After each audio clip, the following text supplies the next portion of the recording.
কেউ যদি হৃদয়ের গভীর কন্দর থেকে কলিজার মধ্য দিয়ে মনের মণিকোটা থেকে একবার যদি গভীর রাত্রে জেগে একবার যদি বলে আল্লাহ, আল্লাহ পাক ৭০ বার সাড়া দিয়ে জিজ্ঞেস করেন, বান্দা কি চাও বলো, আমি হাজির। কি মজার নাম আল্লাহ, এর থেকে মজার নাম পৃথিবীতে নাই। এই মজা বেশি পাবে তাহাজ্জুদের সময়। সুবহানাল্লাহ বলেন। রাত জাগতে শিখুন, তাহাজ্জুদের নামাজের অভ্যাস করুন। সমস্ত নবীদের উপরে তাহাজ্জুদ পড়া বাধ্যতামূলক ছিল। গভীর রাত্রে সব ঘুমানো, আপনি জাগুন, উযু করুন, একটা রুমের মধ্যে একা চলে যান, দরজা বন্ধ করে দিন, তারপরে ৬ রাকাত ৮ রাকাত নামাজ পড়ে কান ধরিয়া আল্লাহর কাছে বলতে থাকেন, আল্লাহ আমি এই সমাজের একজন নগণ্য মানুষ, তুমি দয়া করে আমারে কত টাকা দিছো, পয়সা দিছো, আমার মতো বিদ্যা জানাওয়ালা লোকেরা রিক্সা চালায়, অফিসে চাকরি করে, খাইয়া বউরেও ভালো কাপড় দিতে পারে না, তুমি আমারে কই থেকে কই নিয়ে আসছো বাবু, তার আমি শুধু নাফরমানি করছি, গুনাহ করছি, মিথ্যা কথা বলছি, আল্লাহ তুমি আমারে মাফ করো।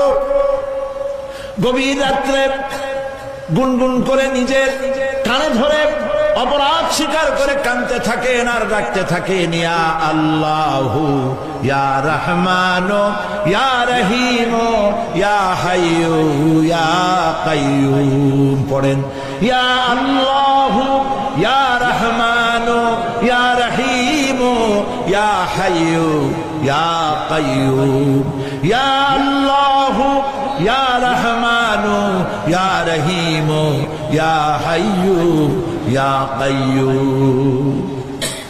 চোখের পানি ফেলে। নবীজি বলেছেন, আল্লাহর ভয়েতে গুনাহ করেছিল সেই লজ্জা করে, আল্লাহর ভয়েতে, জাহান্নামের ভয়েতে মানুষ যখন কান্দে, চোখের পানি নাকের অর্ধেক আসতে না আসতে আল্লাহ পাক তারে মাফ করে দেন। আল্লাহ পাক, মা বাচ্চা যদি কান্দে মা সইতে পারে বলে? মায়ের চাইতে আল্লাহর মহব্বত কম না বেশি? মহব্বতকে আল্লাহ পাক ১০০ ভাগ করেছেন, ১ ভাগ সারা বিশ্বের মাঝে ছড়িয়ে দিয়েছেন, আর ৯৯ ভাগ আল্লাহ তার নিজের মধ্যে রাখছেন। একটা ভাগ ছেড়ে দিলেন পৃথিবীতে, সেই ভাগের থেকে যেটুকু মুরগি পেল, মুরগি তার বাচ্চা ঠেকাবার জন্য চিলের সাথে লড়াই করে, শেয়ালের সাথে লড়াই করে, গরু হাতির সাথে লড়াই করে, মানুষ তার সন্তানকে বাঁচাবার জন্য জীবনটাও দিয়ে দেয়। একটা ভাগের যতটুকু পেলাম, সেই মহব্বত যদি আমার এত তীব্র হয় স্ত্রীর জন্য, সন্তানের জন্য, তাহলে ৯৯টা ভাগ মহব্বত যে আল্লাহর কাছে বান্দার জন্য, তার দয়া কত বেশি। এই জন্য কবরের ভিতরে প্রশ্ন হবে, কে তোমার রব? মুমিন ব্যক্তি বলবে, রব্বি আল্লাহ, আমার রব আল্লাহ। ওয়ামা দীনুকা, তোমার দিন কি? বলবে, দীনুনাল ইসলাম। ওয়ামান নবিয়ুকা, তোমার নবীকে? ওই লোক বলবে, নবিয়ুনা মুহাম্মাদুর রাসূলুল্লাহ সাল্লাল্লাহু আলাইহি ওয়াসাল্লাম। হাদিসে এসেছে, ওই সময় নবীজির চেহারা মোবারক দেখানো হবে, প্রশ্ন করা হবে, মা কুনতা তাকুলু ফি হাযার রাজুল, এই লোক সম্পর্কে তোমার ধারণা কি? লোকটি বলবে, হাদা নবিয়ুনা মুহাম্মাদুর রাসূলুল্লাহ সাল্লাল্লাহু আলাইহি ওয়াসাল্লাম, ইনি তো আল্লাহর রাসূল, আমার নবী। সঙ্গে সঙ্গে গায়েব থেকে আওয়াজ হবে, ফাফরিশু বিল জান্নাতি ওয়ালবিসু বিল জান্নাহ। আমার ফেরেশতারা আমার বান্দার জন্য জান্নাতের বিছানা কবরের মধ্যে বিছায় দাও, আর আমার বান্দাকে জান্নাতের পোশাক পরায়, জান্নাতের পোশাক পরায়, জান্নাতের বিছানা বিছায় দাও, আর তার কবরটাকে প্রশস্ত করো, ইলা মাদ্দা বাসারা, যদ্দূর তার চোখের দৃষ্টি যায় অদ্দূর বড় বানায় দাও কবর। ফেরেশতারা বলবেন, নোম কানাউমুল উরুস, দুলামিয়া যেমন বাসর সজ্জায় বউ নিয়ে ঘুমায়, তুমি আরামে ঘুমায় থাকো, ইলা ইয়াউমিল কিয়ামা। ভাই সাহেব, এই পৃথিবীর সব ফাঁকিবাজি, মোহ, সব মোহ, স্ত্রী পুত্র পরিজন মাল ধন কিচ্ছু না, কোনো দাম নাই। আল্লাহকে ভয় করুন, আল্লাহকে ভয় করে চলুন। ভয় তো করতে পারলাম না। এত বড় একটা রমজান মাস চলে গেল, রোজা আসছিল তাকওয়া সৃষ্টি করার জন্য, সারা জীবন রোজা রাখলাম, মুত্তাকি হইতে পারলাম না। এটা ঠিক কিনা বলি? সারা জীবন রোজা রাখলাম, মুত্তাকি হইতে পারি না। এখনো মিথ্যা কথা বলি, ওজনে কম দেই, খাদ্যে ভেজাল দেই। কথা ঠিক কিনা? মিথ্যা কথা বলতেছেন। মিথ্যা কথা বলা কবিরা গুনাহ, মিথ্যা কথা বলা সমস্ত গুনার মা। কথায় কথায় মিথ্যা বলা হচ্ছে। দোকানদারি করতেছেন, কষ্ট করে মাল কিনছেন, লাভের জন্যই তো কিনছেন, মিথ্যা কোন কেন? ওজনে কম দিচ্ছেন, ভেজাল দিতেছেন, ভেজাল দিয়া কম দিয়া কয় টাকা উপার্জন করবেন? আর কতগুলি খাইতে পারবেন আপনি? চাউলের মধ্যে তুষ দিলেন, কুড়া দিলেন, পাথর দিলেন। আহারে মুসলমান, কি কপাল পোড়া! ওজন দিতে গিয়া একটু খিস দিয়া ধরে যেদিকে পাথরটা, আর মালটা যেদিকে সেদিক টিটু নিচু করে দেয়। যে কেনে সে মনে করে মাশাআল্লাহ, লোকটা তো খুব ভালো, আমার তো বেশি দিছে। কিন্তু বাড়ি যেয়ে দেখবেন আপনারা 14 গ্রাম কম দিয়েছে। ও 14 গ্রাম তো না, এখন তো গ্রাম বলে। আগে তো আমরা ছটক মটক বলছি, এখন গ্রাম বলে সুবিধার জন্য। এগুলি কি আমি বানায় বলতেছি না? কথা ঠিক। লাভটা কি? কি লাভ? জমিনের আইল ফেলতেছেন, পরের জমিন দখল করতেছেন, বোনেরে ঠকাইছেন, ভাইরে ঠকাইছেন, ভাইয়ের সম্পত্তি ফেরত দেন নাই। আহা, এই যে দুরবস্থার সৃষ্টি হলো, আমলের পরিবর্তন হলো না।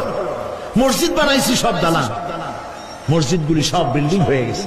নবী করিম সাল্লাল্লাহু আলাইহি ওয়াসাল্লাম বলেছেন, মাসাজিদুহুম আমিরাতুন ওয়া হিয়া খারাবুন মিনাল হুদা। মসজিদগুলি সব দালান হয়ে যাবে শেষ যুগে। এগুলি নবী করিম সাল্লাল্লাহু আলাইহি ওয়াসাল্লাম ভবিষ্যৎবাণী। মসজিদগুলি কি হবে? সব বিল্ডিং হয়ে যাবে। ওয়া হিয়া খারাবুন মিনাল হুদা, হেদায়েত থেকে খালি হয়ে যাবে। হেদায়েত নাই, খালি মসজিদ, building, tiles, mosaic, air condition সব আছে, হেদায়েত নাই। কবি বলতেছেন, मस्जिद तो बना ली है सब भर में ईमान की हरारत वालों ने, मन पुराना पापी रहा बरसों में नमाजी बनना सिखा। মন চাইছে তাড়াতাড়ি করে মসজিদ একটা বানাই ফেলাইছে, কিন্তু বছর বছর নামাজ পড়লো, মন সেই পুরানা পাপী রয়েছে, সেই পাপ থেকে সে বাঁচতে পারে না। এই জন্য বিশ্বকবি ইকবাল বলেন, মসজিদ মে মরসিয়া খায়ে কে নমাজি ন রহি, মসজিদ মে মরসিয়া খায়ে কে নমাজি ন রহি, यानी वो साहिबे औसाफ हिजाजी न रही। মসজিদ আটকানতেছে, আমার সেই নামাজি কই? যেই নামাজিরা যখন নামাজ পড়তো, পাখি এসে মাথার উপরে বসতো, পাখিতে বুঝতে পারতো না যেটা মানুষ না গাছ। সুবহানাল্লাহ। আর এখন ইমাম যদি নামাজ পড়তে আত্মাহিত করতে দেরি করে, ধীরে ধীরে পড়তেছে, পিছন থেকে সিগন্যাল মারা শুরু করে।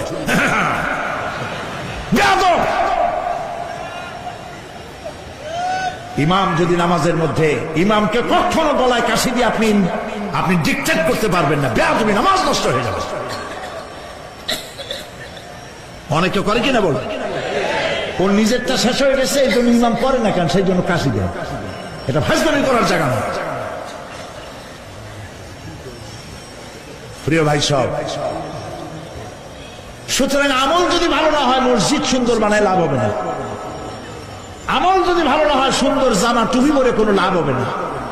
শরীরে হয়েছে ক্যান্সার আর মাথায় মারতেছে লক্ষ্মী বিলাসের তেল, লাভ আছে?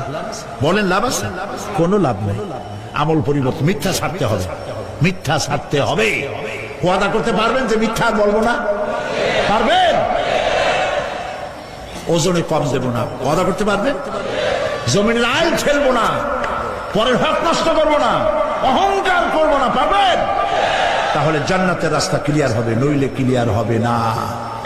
ওয়াদা করি, বলেন ইয়া আল্লাহ। দুই হাত উঁচু করেন, বলেন ইয়া আল্লাহ, তোমার পবিত্র নামে কসম করি,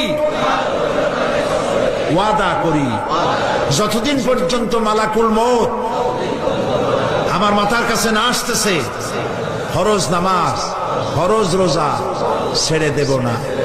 ইয়া আল্লাহ, আর মিথ্যা কথা বলবো না, ওজনে কম দেব না, খাদ্যে ভেজাল দেব না, অধীনস্থ নারীদেরকে বেপরদা রাখবো না, অহংকার করব না, সুদ খাবো না, সুদ দেব না, ঘুষ খাবো না, ঘুষ দেব না, শিরক করব না, বেদাত করব না। আল্লাহ তাআলা তুমি দয়া করে আমার ওয়াদা কবুল করো। আমিন। হাত নামা। আল্লাহ পাক কবুল করুন, সবাই বলেন আমিন। যদি এই ওয়াদা পালন করতে পারি জান্নাতের রাস্তা ক্লিয়ার হয়ে যাবে। আর ওয়াদা পালন করতে পারবো না, ওয়াজের মাহফিল এসে কোনো লাভ নেই। বছরের পর বছর ওয়াজ শুনবেন, আমলের পরিবর্তন হবে না, কোনো লাভ নাই। দোকানদারেরা ওজন টোজন ঠিক মতো দেন, মিথ্যা কথা বলা বাদ দেন। ওজন একটু কমাইয়ে দিয়া, খাদ্যে ভেজাল দিয়া কোনো লাভ নাই। এগুলি আপনি কবরে নিতে পারবেন না, শুধু পাপ আর পাপ। কথা বুঝে আসছে আপনাদের? আর প্রত্যেকটি মানুষকে তাওহীদবাদী হতে হবে, শিরক মুক্ত হতে হবে। শিরক হলো মাজার গুলিতে গিয়ে মনের আশা আকাঙ্ক্ষা সেখানে বলা, এটি হচ্ছে শিরক। এই কাজ আপনারা করবেন না। কুমিল্লা কি মাজার আছে?